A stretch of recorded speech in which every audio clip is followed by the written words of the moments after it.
Hi ಗೆಳೆಯರೇ, ಎಲ್ಲರಿಗೂ ನಮಸ್ಕಾರ. IPL 2025 ರಿಟರ್ನ್ ಬಗ್ಗೆ ಹೊಸ 5 ಅಪ್ಡೇಟ್. 4+2 ಆಟಗಾರರಿಗೆ ಮಾಡಬಹುದು ರಿಟರ್ನ್. ಎಲ್ಲ ಟೀಮ್ಗಳಿಗೆ ದೊಡ್ಡ ಗುಡ್ ನ್ಯೂಸ್. ಹೀಗೆ ಇದರ ಬಗ್ಗೆ ಹೇಳುತ್ತೇನೆ. ನಮ್ಮ ವಿಡಿಯೋ ಇಷ್ಟವಾದರೆ ಲೈಕ್ ಮಾಡಿ ಮತ್ತು ಸಬ್ಸ್ಕ್ರೈಬ್ ಮಾಡಿ. IPL 2025ರ ಆವೃತ್ತಿಯ ಕುರಿತು ಮಹತ್ವದ ಅಪ್ಡೇಟ್ ಹೊರಬಿದ್ದಿದೆ.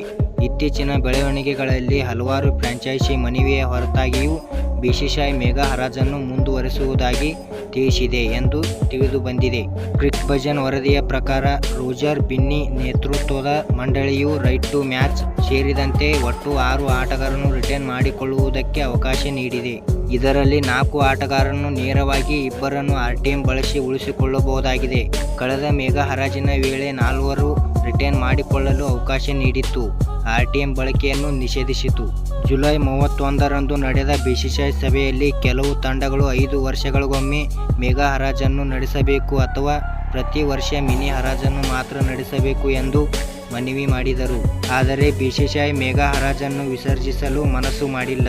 ಫ್ರಾಂಚೈಸಿಗಳ ಪ್ರಕಾರ ಮೇಗಾ ಹರಾಜು ನಡೆದರೆ ತಾವು ಪತ್ತೆ ಹಚ್ಚಿದ ಪ್ರತಿಭೆಯನ್ನು ಕೈಬಿಟ್ಟು 3 ವರ್ಷಕ್ಕೊಮ್ಮೆ ಮೊದಲಿನಿಂದಲೂ ತಂಡವನ್ನು ಪುನರ್ ನಿರ್ಮಾಣ ಮಾಡಬೇಕಾಗಿದೆ ಎಂದು ಕೆಲವು ತಂಡಗಳು ಮೇಗಾ ಹರಾಜಿನಲ್ಲಿ ಬಗ್ಗೆ ಟೀಕೆ ಮಾಡಿದವು.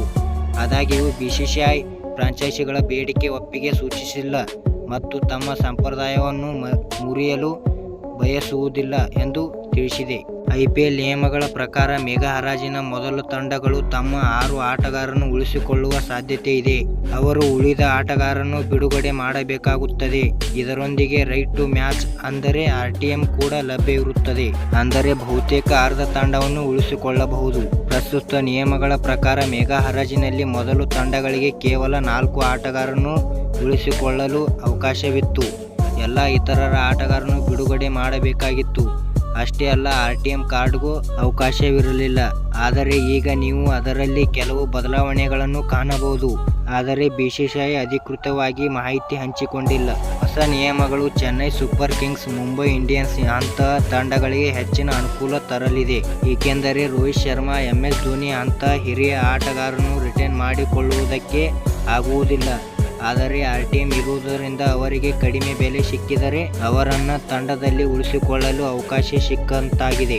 ಹೀಗೆ ಇದರ ಬಗ್ಗೆ ಹೇಳಿದ್ದಕ್ಕೆ ನಮ್ಮ ವಿಡಿಯೋ ಇಷ್ಟವಾದರೆ ಲೈಕ್ ಮಾಡಿ ಮತ್ತು ಸಬ್ಸ್ಕ್ರೈಬ್ ಮಾಡಿ ಮತ್ತು ಹೇಗೆ ಆಗಿದೆ ಎಂದು ಕಮೆಂಟ್ ಮಾಡಿ ಮತ್ತು ಶೇರ್ ಮಾಡಿ. ಎಲ್ಲರಿಗೂ ನಮಸ್ಕಾರ.